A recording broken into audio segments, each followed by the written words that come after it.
मैं यहाँ हूँ, आप कहाँ हैं? दोस्तों, भारत की अर्थव्यवस्था कभी अप साइड मूव की तो कभी डाउन।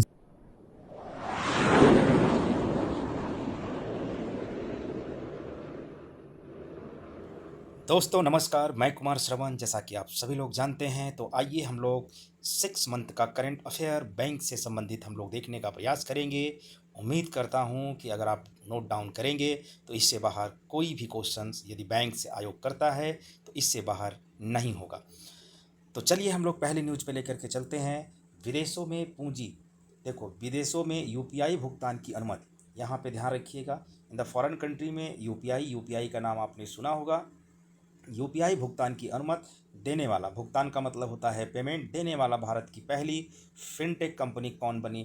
तो फ़ोनपे। तो ध्यान रखिएगा, पहली बार इसने यूपीआई में पेमेंट करने की अनुमति दी। अनुमति मतलब एक तरीके का परमिशन देना। पहली भारत की जो फिनटेक कंपनी बनी है वह है फ़ोनपे। तो चलिए हम लोग अगली न्यूज़ पे चलते हैं।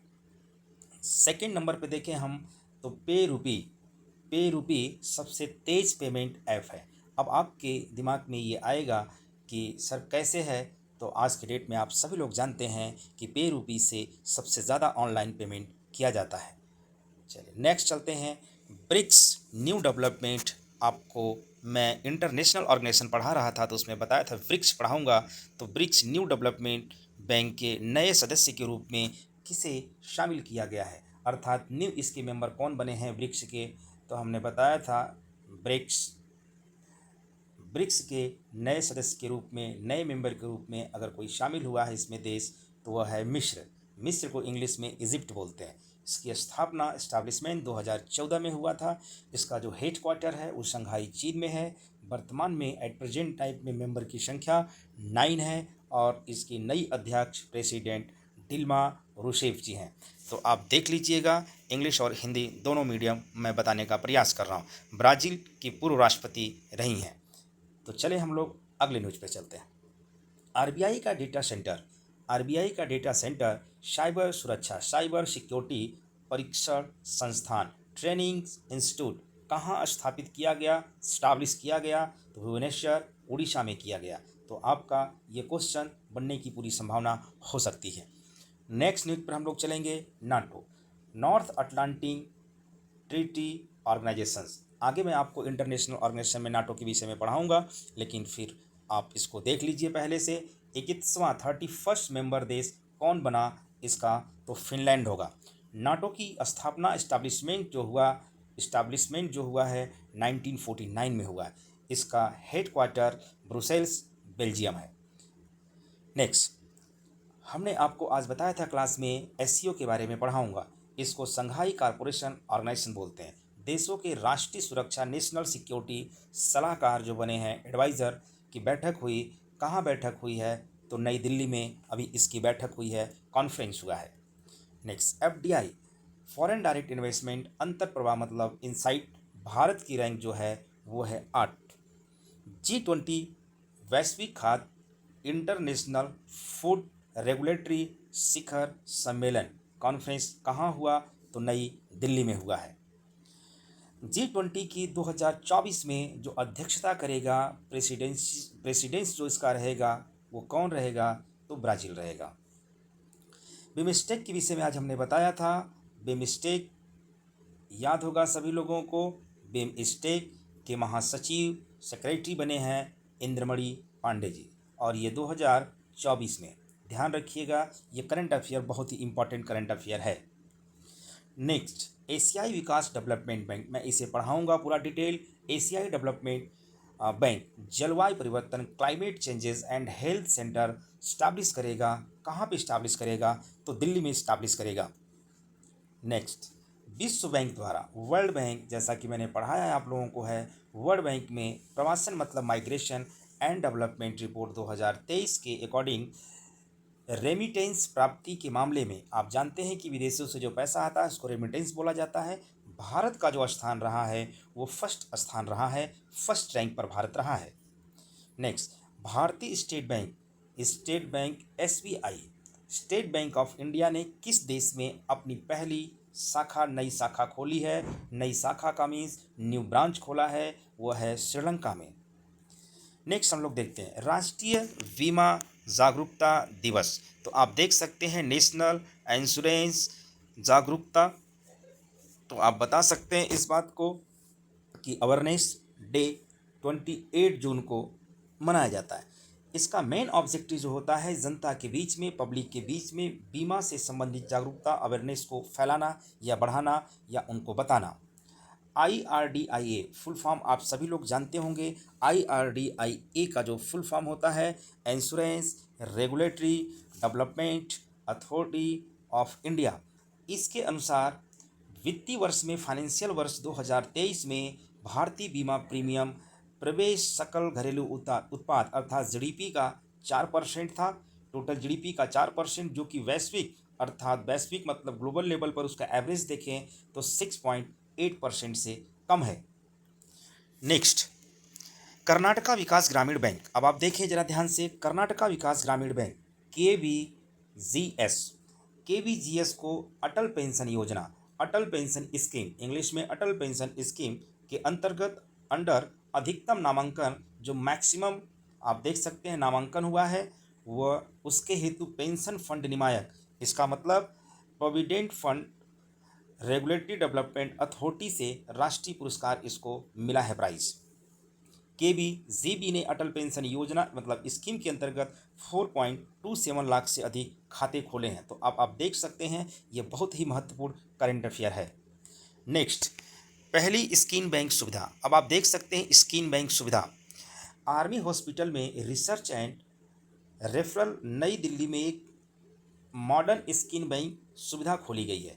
ये मॉडर्न स्कीम बैंक सुविधा क्यों खोली गई है, इसमें जितने भी सैन्य कार्मिक हैं, आर्मी वाले हैं, जो सैनिक हैं, उनके परिवार के बीच युद्ध के दौरान जलने और त्वचा संबंधित कोई समस्या उपचार के लिए बनाया गया इसको।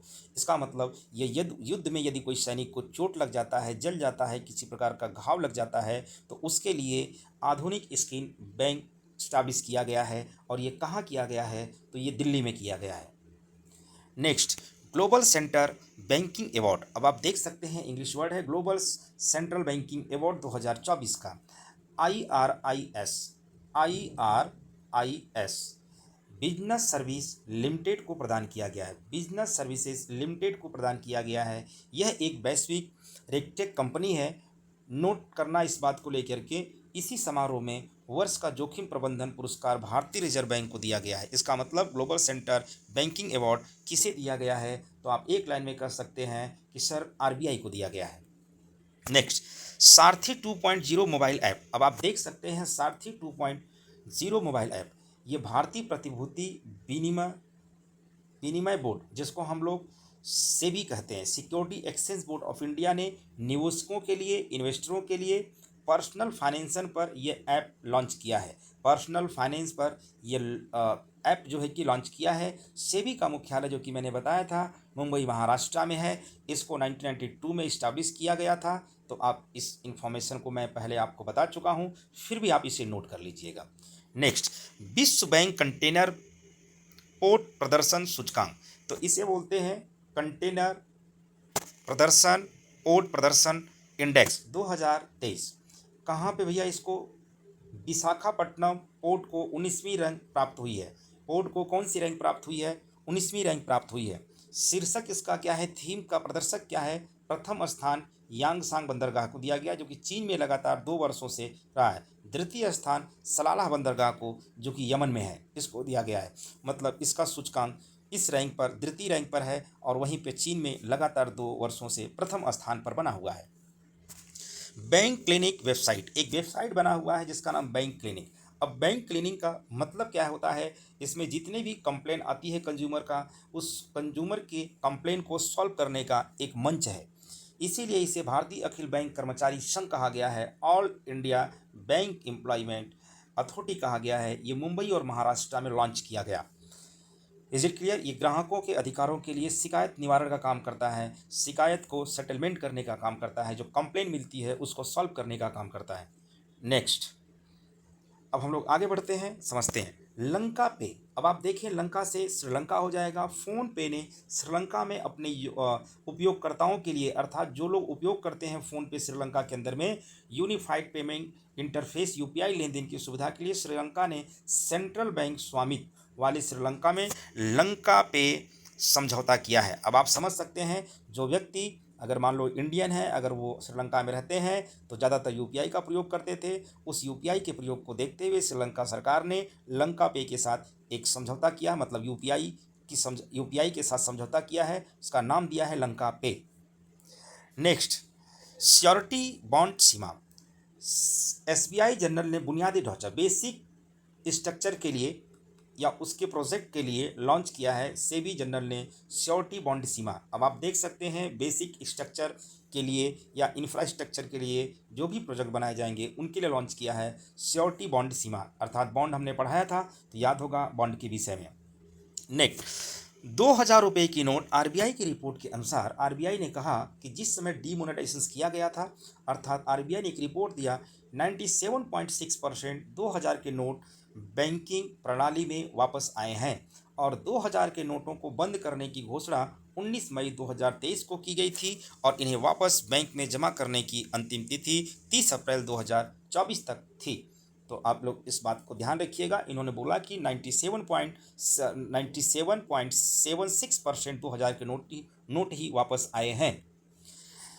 हम आप देख सकते हैं बीओबी, बैंक ऑफ बड़ौदा, भारतीय रिजर्व बैंक ने बैंक ऑफ बड़ौदा ऐप पर प्रतिबंध हटा दिया। इस पर एक प्रतिबंध लगाया था अक्टूबर 2023 में। आरबीआई ने इस ऐप पर प्रतिबंध को क्या किया, हटा लिया है। इसलिए ध्यान रखिएगा, आपसे क्वेश्चन पूछेगा हाल में ही आरबीआई ने किस बैंक पर लगे ऐप प्रतिबंध को हटा लिया है, तो वो होगा bank of Baroda. Neo bank एक प्रकार का ये बैंक है जो कंज्यूमर को थोड़ा रियायत देता है, थोड़ा कम उनके ऊपर चार्ज करता है, इसे नियो बैंक कहा जाता है। नियो बैंक फाई ने NBFC, non banking finance corporation licence प्राप्त किया है। आरबीआई द्वारा NBFC licence neo bank Fi को प्रदान किया गया है। इस बात को ध्यान दिया, नियो बैंक एक प्रकार का एक बैंक होता है जो कंज्यूमर पर कम चार्ज करता है, बहुत माइनर चार्ज करता है। इस बात को सभी लोग ध्यान रखिएगा।